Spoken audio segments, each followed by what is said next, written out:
While on this journey, this adventure called life, it is important not just for us, but for our children's futures, to try to sort out some of this mess that is still occurring in the world today. And just look around you, all the death and destruction that the world does not need. When you see soldiers dying for a small corrupt niche of politicians and their corporate lobbyist buddies, innocent children having their legs blown off, people driven from their homes, half of your labor being stolen and wasted, while the system continues to dump more and more debt on your grandchildren who aren't even alive to object. More regulations than ever, more taxation theft as the government now takes in 6 times more revenue, even with inflation and population adjusted, than just 110 years ago. A country who has bombed a different nation state almost every 3 years since 1963. Wars on peaceful activities, so-called crimes without victims. The dollar continually losing its value as bureaucrats continue to fund their pet projects by increasing the money supply, thereby devaluing your purchasing power. A claim of legitimacy over you and your property and loved ones that is illegitimate itself. A system that views you as its serfs and it as the legitimate ruler. Of course, they try to make it sound like you're a part of the crew. You're just another one of them. We are all the government. But this is not true. You are you. You don't even know what most politicians are doing throughout their day. You are most likely clueless to what most of the bills passed through Congress actually say. You don't have video chats with Obama on the weekends, let's be honest. You support politicians without knowing what they're doing in most cases. And you do this because you feel like it's the right thing to do. Now, there's no empirical evidence that states that supporting these politicians is right and just. It's just a gut feeling you've had since you were a kid. Your parents voted for them, your grandparents supported the system, your great-grandparents probably did too. So to you, it just seems natural. Many people wrongly believe that this is what freedom is, and that they live in the greatest country in the world. Although almost any soldier will say that about any country they fight for. But this is an illusion. You have been shielded away from understanding praxeology and philosophical discussion. Although it is reality to you, that does not mean that this is the way it has to be, nor that it is ethical. Reality shows us that your family members who voted or ran for office have oftentimes been in the wrong, that they have often supported murderers and thieves, all the while believing they are supporting good leaders. Although I cringe with every vote count, I do not believe most of these people are evil. Please don't confuse my point of discussion. I think many of them seriously believed they were doing good, that somehow people in government were going to do all these great things and make us better in some form or fashion. I understand they meant well, but I cringe for good reason, looking back on what this violent monopoly has done to humanity. With the trillions of hours of peaceful people being locked in cages to the deaths of hundreds of millions of innocent human beings in just the last 100 years alone. A system which has murdered more people than your everyday private murderer. The system around us, and all of its destruction, is because good-hearted people didn't take the time to understand ethics and economics, and instead believed that a vote could substitute for their research. But emotional feelings often win out over reason and logic, especially when there's no real consequence tied directly to an individual for a poor decision, like in a democracy. The old saying, the road to hell is paved with good intentions, isn't that bad of an analogy in this case. The realities can and should make you cringe. You are not free. So get that out of your head right now. You and your family and loved ones are trapped to a violent monopoly, to a system of rulership. And these rulers have no incentive to answer to you. You think they care about your vote? They have millions of other suckers they can turn to for support. If you wake up to these realities, that these people in this system are not there for you. Notice, every election, the government wins, and your freedom has been losing. It's been getting its ass kicked, really. There is no political solution, and even those who are of the purest heart will find no success in a political structure whose job it is, whose entire being is there to build itself larger and larger. Whether your goal be to shrink the state or to help those in need, either way, your goals are impossible to fulfill within the political system. After all, there is only one true objective of the state, for the individual actors in the state to continually grow their power. It's not like the people, actually serve as watchmen over the state. This is historically simply not the case. One myth that should be evaporated from your mind right now, if you want to be a rational human being, is to realize that the system has no watchmen, and voters will never have that power. If voting could really end your enslavement, the powers that be would have already made it illegal. The opposite is true. The system loves you voting because it gives you a false sense of security, a false sense of control and power. The politicians and rulers all love voters and voting, as they lose power when people see the fraud of voting and recognize their power is illegitimate. This is why politicians and statists will often use the fallacious excuse of, well, if you don't like it, enter the system and change things, or change things with your vote, because they realize that 85+% of the time they will be re-elected, and you will be of little trouble to them.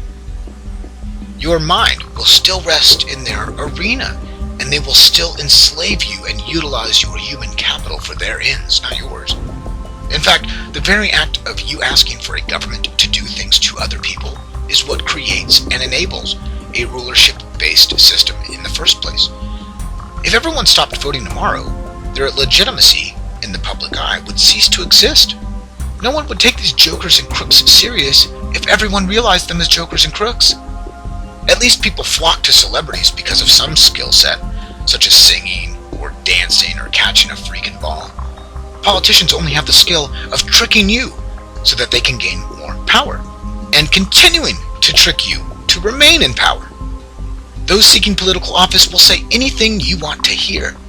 They are psychopaths and attention whores, and their number one goal is not you, no matter what lie they communicate.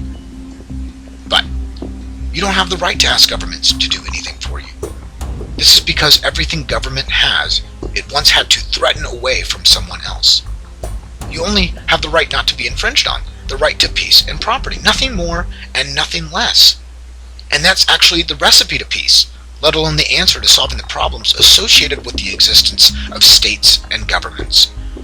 Governments don't have the ability nor the incentive to produce new wealth, only to transfer wealth. In most cases, due to it being a violent monopoly and not having to answer directly to its consumers, it not only doesn't add new production, but it actually drains wealth. We don't need China, nor Russia, nor the US, nor any of these statist systems. The only time someone needs nation-states and forced monopolies are when they try and want to cheat others out of their life and property, which is obviously against your right to control your own life, and hence an illegitimate action. You do not have the right to infringe on others. That is all the government is there to do. In every circumstance, even if the government is giving away food for free, the funding for those operations had to be collected through the threat of kidnapping at gunpoint. There is no government magic money tree, right? Everything the state has, it had to threaten to steal. Many people look back on the Native Americans and say that what happened to them was wrong. Well, what happened to the Native Americans was statism. Not only their own, but other statism as well. Not only was property not well defined within the Native American statist tribes, but statism in the form of the colonists infringed on their homesteaded property rights as well. Looking back, we can see the bigger picture, but living in the present, in the now, with these same actions going on a larger scale, most people simply cannot see it. Just like the men fighting the wars years back had little knowledge to how they were not only committing crimes, but also being used for political purposes that only damaged their lives and loved ones in the end. The reasons for a majority of our problems should now be quite clear. The non-stop wars the media doesn't often talk about that murder innocent little children, the victimless non-crimes of which hundreds of thousands, if not over 1 million peaceful people are in cages right now, the theft of property through the guise of taxation, which is in no way, shape, or form controlled by you, but by a bunch of bureaucrats which can't even balance a budget. The system is not controlled by you.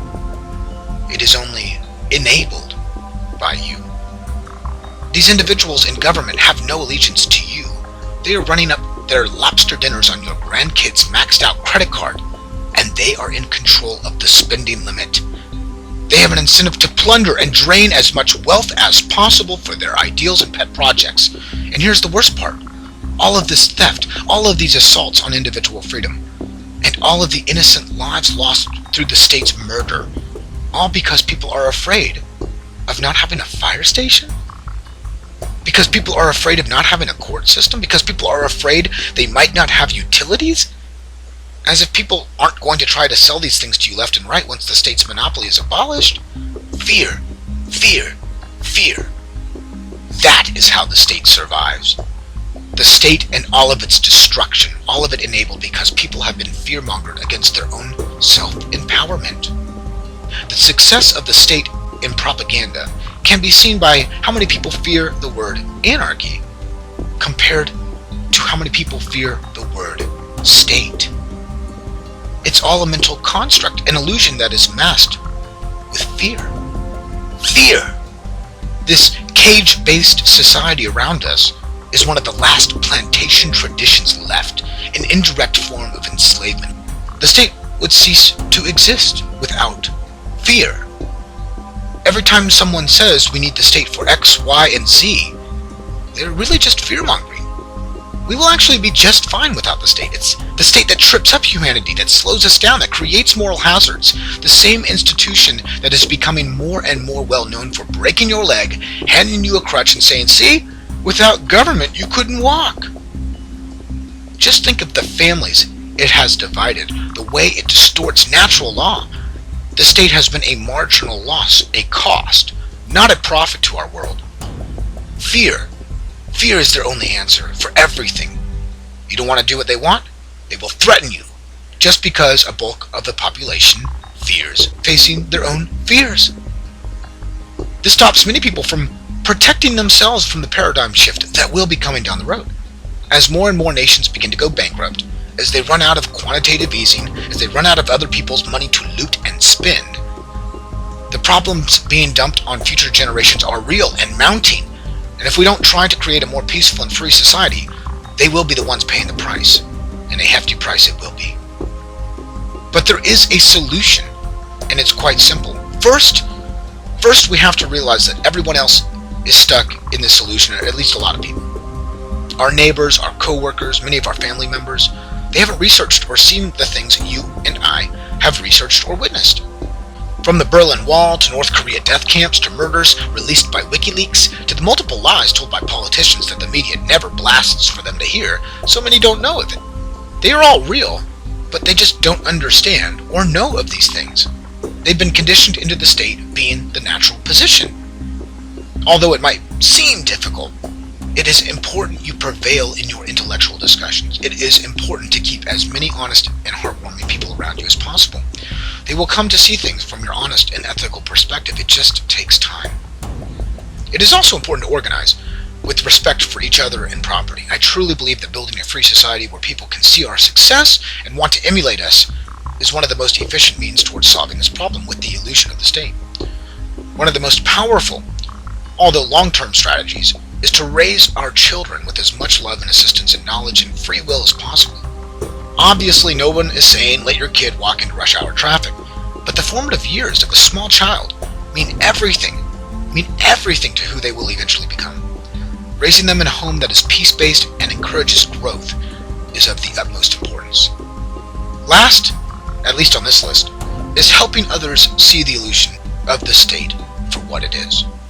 For those who might be new to these ideas and might feel alone in their beliefs or understandings, this video not only proves that you are not alone, but that others are out there, and freedom and enlightenment are spreading rapidly.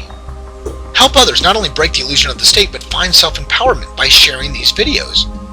As the debts of these nation states and tax farms continues to grow, and quantitative easings are obviously not only not working, but a part of the problem, it is only a matter of time before you and your loved ones experience a strong decline in your standard of living. Help your family and friends understand what is going on, that they are being used by the political system, and that we can do better without it, that they deserve to be free. Don't forget to subscribe to our YouTube channel and like our Facebook page if you like these informative videos. And thank you for trying to better the world around you by bettering yourself and setting the example for others to want to emulate you. Our kids depend on us to defend them while others take advantage of them.